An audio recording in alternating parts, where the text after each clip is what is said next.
Hola mi queridos hermanos, que la paz de nuestro Señor Jesucristo esté con nosotros. Vamos a aprender cómo vivir frente a la oposición, siguiendo el ejemplo de nuestros padres celestial Jesús de Nazaret. Mateo 16, 13 al 18, 35. Cuando la oposición ya había llegado a ser notoria, Jesús se apartó con sus discípulos y empezó a enseñarles y a prepararles para el futuro. La oposición a Jesús tendría complicaciones para ellos. Quería prepararles por lo que iba a suceder. Confirmaciones en privado 16:13 al 17:21. Los seguidores de Cristo no esperaban los sucesos que iban a observar. Tampoco pensaba que tal cosa podía afectar a su Mesías. Por eso, con el fin de asegurarse a sus seguidores que estos eventos formaban parte del plan de Dios, su Mesías Jesús aprovechó esta oportunidad para revelar el propósito de Dios y confirmar su identidad y función. Primero, la revelación personal de Jesús 16:13 al 16. Primero, Jesús afirma que Él es el Mesías. No quería que ninguno tuviera duda en cuanto a su propia identificación como Mesías. La confesión de Pedro es el cuadro a quien es Jesús sería la base sobre la cual la iglesia se establecería. 16, 17, 18. Jesús es el Cristo, el Hijo de Dios. Si no fuera esto cierto, la iglesia no tendría nada que ofrecer. Jesús confirma la profesión de Pedro a reconocer que ésta había venido de Dios, no de los hombres. Tú eres el Cristo, el Hijo del Dios viviente, dijo Pedro. Revelación del programa de Jesús 16, 17 al 26.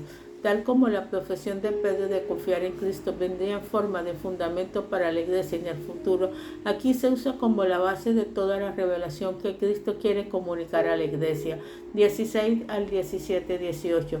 Jesús le dijo a Pedro y a los justos discípulos justamente con él: las llaves del reino, vea también 18, 18 y Juan 20, 23, tendrían autoridad como administradores sobre el nuevo programa de Dios. Serían sus voceros para hablar en su lugar en la revelación del plan de Dios para esta nueva época. 16, 19. Sobre esta roca edificaré mi iglesia. A pesar de los ataques de Satanás que seguramente se lanzaban contra la iglesia, esta quedaría indestructible, no podía morir. Sin embargo, todavía no era la hora de revelar al mundo este mensaje. Por el momento, Jesús les advierte que no anuncie todavía que Él es el Mesías. 16:20. El plan de Dios para el presente es que Cristo muera y se levante de los muertos, pero demuestra su naturaleza humana normal a rechazar esta parte del plan de Dios. Tal cosa no corresponde para nada con su concepto del Mesías. Cristo le advierte a Pedro que está pensando como hombre, no comprende el plan de Dios. Dios sabe que al sacrificar todo, Jesús proveería vida para todos. Si protege su propia vida, perderá todo. Su propósito al haber venido al mundo, los discípulos tienen que aprender esta verdad también. 16, 21 al 27. Quítate delante de mí, Satanás, le dice a Pedro. Revelación del reino de Jesús 16, 27 al 17, 21. Después de predicar su propia muerte y el nuevo programa de Dios, Jesús llevó a Pedro, Jacob y a Juan a la montaña, donde les revelaría su gloria. Esta revelación es la confirmación definitiva de que Jesús es de verdad el Mesías. Tal confirmación no es para todo Israel, sino para el grupo selecto de los que buscan verdaderamente la verdad. Dios se la muestra claramente. 16, 27 al 17, 21, la promesa. 16, 27 al 17, 9. Jesús promete que algunos de los que están con él verían la venida del Mesías en toda su gloria antes de morir. 16, 27, 28. Después de pocos días, Jesús lleva a 3 de ellos al monte donde le ven transformado. Les revela su gloria tal como había prometido. 17, 1, 9. Pero Pedro demuestra su comprensión del significado de este evento al pedir la celebración de la fiesta del tabernáculo. 17:4. La fiesta miraba hacia un día futuro cuando se establece el reino. La llegada del Mesías indica el momento preciso para celebrarla. La revelación de la gloria de Dios confirma que Jesús es el Mesías. La institución 17:10 al 13.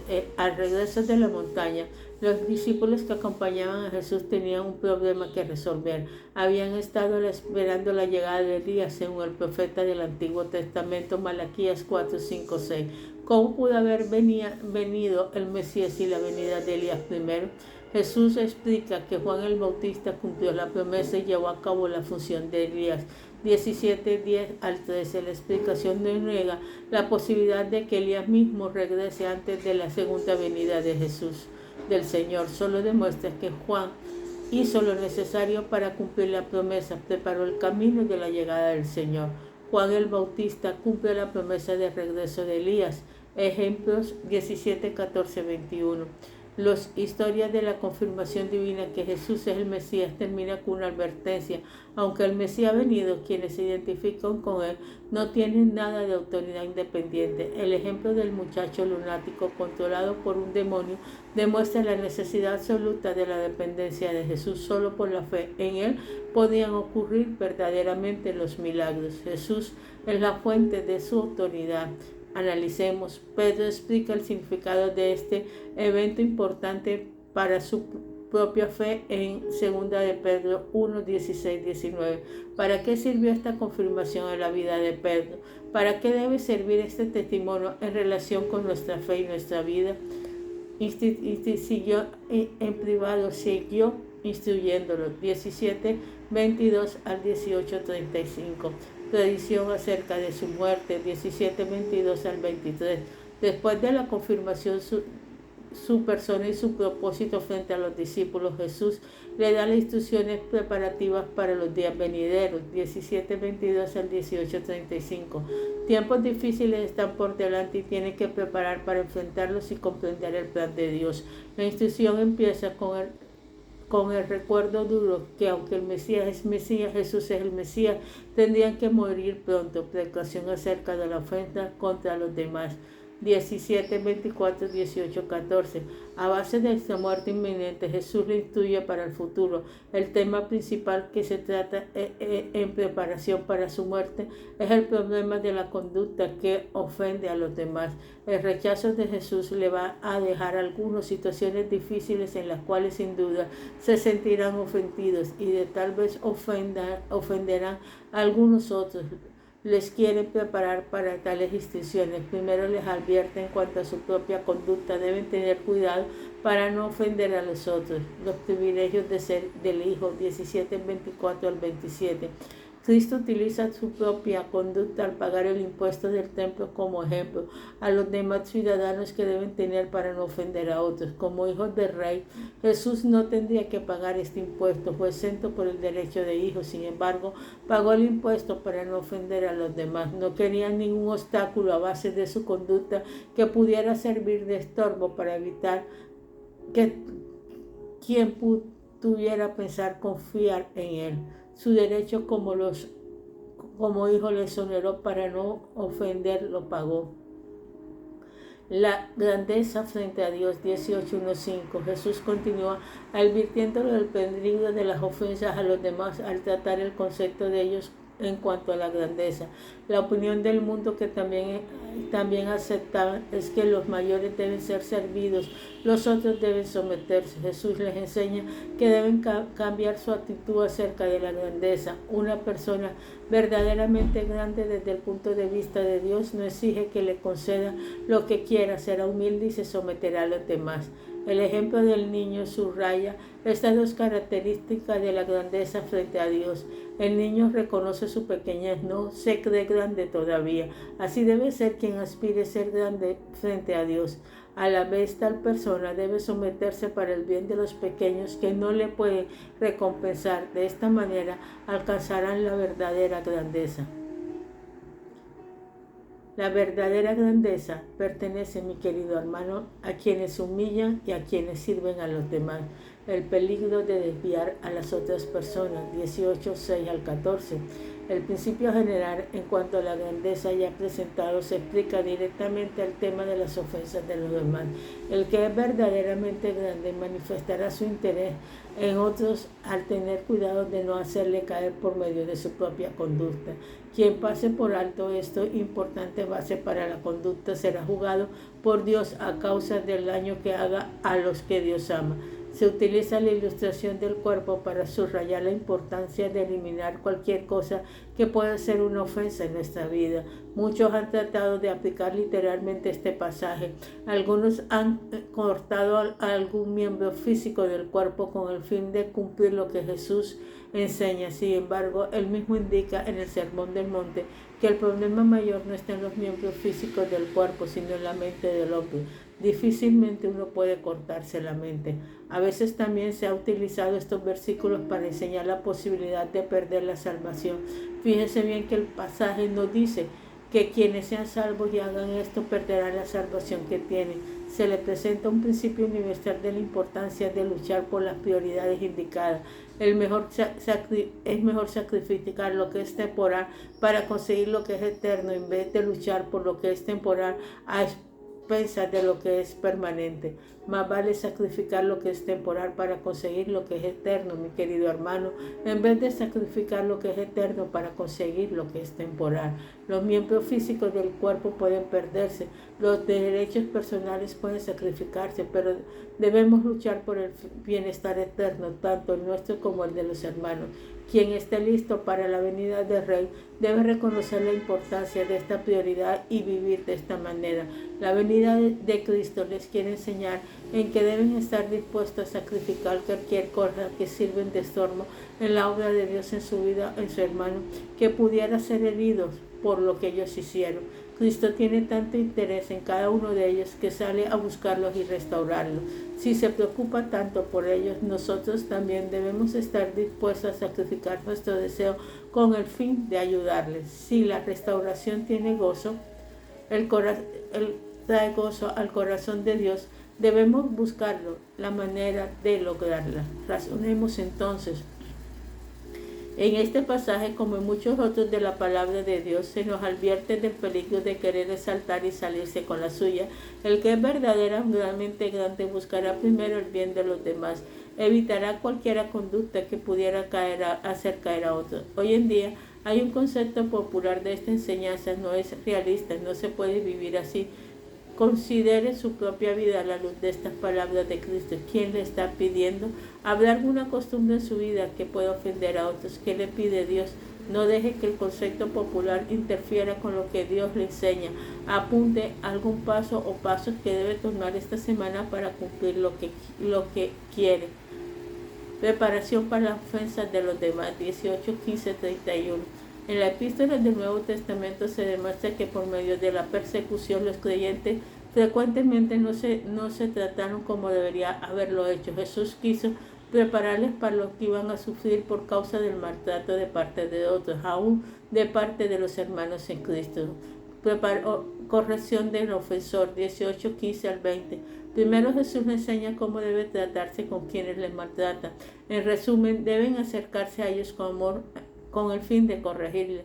No se debe buscar jamás venganza, solo el haber terminado todos los recursos disponibles se le debe aplicar las medidas disciplinarias. Los principios específicos para tales casos deben aplicarse en cualquier situación donde alguien nos ofende. Primero, antes de confrontación pública, la persona ofendida debe acercarse al hermano privado para tratar de corregir el problema a nivel personal. Si a nivel personal no se puede resolver el problema, se debe llevar a uno o dos hermanos más. Tales personas servirán de testigo en caso de que el intento de restauración no resulte. Los testigos deben ser personas maduras que puedan ayudarles a solucionar los problemas con el fin de no tener que tomar medidas más drásticas. Al arreglar el problema a este nivel no hay que hacer más. Los hermanos involucrados deben guardar silencio. Si el caso no se resuelve en privado, se debe llevar a la iglesia. Si la gente involucrada todavía no quiere hablar del caso, debe conocerse como gentil y publicano. Los dos grupos mencionados eran despreciados por Israel. Nadie les invitaría a su casa. Se excluye toda la actividad del pueblo de Dios. Así, Deben tratar a quienes no quieren someterse a la corrección de la iglesia. Sin embargo, si ellos se arrepienten, deben tratar de restaurar la disciplina para corregir y no para castigar. Al ser ofendidos debemos intentar restaurarles en privado, intentar restaurarles con testigos, intentar restaurarles frente a la iglesia. Solo al no responder se aplica la disciplina. Cristo afirma que la acción tomada así por el pueblo de Dios cuenta con la autoridad de Dios mismo al actuar a través de su pueblo para lograr su voluntad. 18:20, el perdón para el ofensor. 18:21-31. Después de enseñar cómo corregir al ofensor, Jesús le instruye acerca de la actitud hacia quienes les haya ofendido. Aunque la conducta inadecuada tiene que ser tratada, al que ha sido ofendido es responsable también por su propia actitud. Deben perdonar el que le ha hecho daño, no importa cuándo le haya herido. Al hacer la pregunta en cuanto al perdón, Pedro pensaba que había sido generoso. La interpretación común era que después de las 3 ofensas ya no había necesidad de perdonar. Pedro lo aumentó hasta 7 veces. La respuesta del Señor exigía mucho más. Cristo no quería decir que contara hasta 490 veces y que después le cayera encima. Su respuesta indica que debemos perdonar tantas veces que ni vale la pena llevar la cuenta. 18:21-22. La ilustración que utiliza después 2 motivos principales para perdonar de esta manera. Primero, debes perdonar a los demás por reconocer el gran perdón de Dios hacia ellos. 18:23-33. El lado de ese perdón, las ofensas en su conciencia no valen nada, son pequeñísimas. Segundo, deben perdonar a los otros por reconocer el sufrimiento personal que el enojo sin perdón produce. 18:34-35. Se comporta el sufrimiento bajo los verdugos. Así es la aflicción personal de quien no está dispuesto a perdonar a los demás. Debemos perdonar a quien nos ofende, porque Dios nos perdonó mucho, porque el sufrimiento que el enojo produce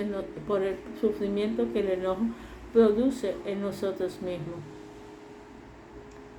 ¿Había alguien que usted ha ofendido? ¿Le ha pedido perdón? Si no lo ha hecho todavía, no esperes más. Decida ir hoy mismo o por lo menos esta semana a pedir perdón. Si no puede ir personalmente, escríbale una carta o escríbale un WhatsApp o escríbale un Instagram. ¿Habrá alguien que le ha ofendido a usted injustamente? ¿Cómo respondió usted a esa ofensa? ¿Le ha perdonado? En este caso, recuerda la grandeza del perdón de Dios para usted. No deje que el enojo le siga causando aflicción. Perdone hoy mismo y busque la primera oportunidad para reconciliar a las personas. Padre Celestial, en nombre de nuestro Señor Jesucristo, venimos ante ti, Señor, para alabarte, glorificarte, Padre Celestial, oh Dios eterno, misericordioso, para honrarte, porque solamente tú, Padre Celestial, eres digno de alabanza y de gloria.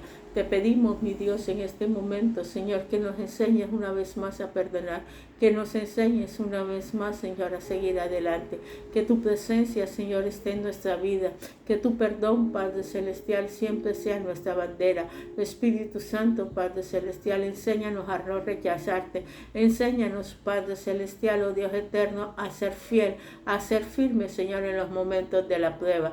Yo te pido, Padre Celestial, que cada día, Padre eterno, misericordioso, las personas, Señor, te enseñen a estar siempre en ti. Espíritu Santo, gracias. Gracias por todo, Señor. Amén y amén. Confía en Dios porque los tiempos que vienen son muy difíciles. Amén y amén.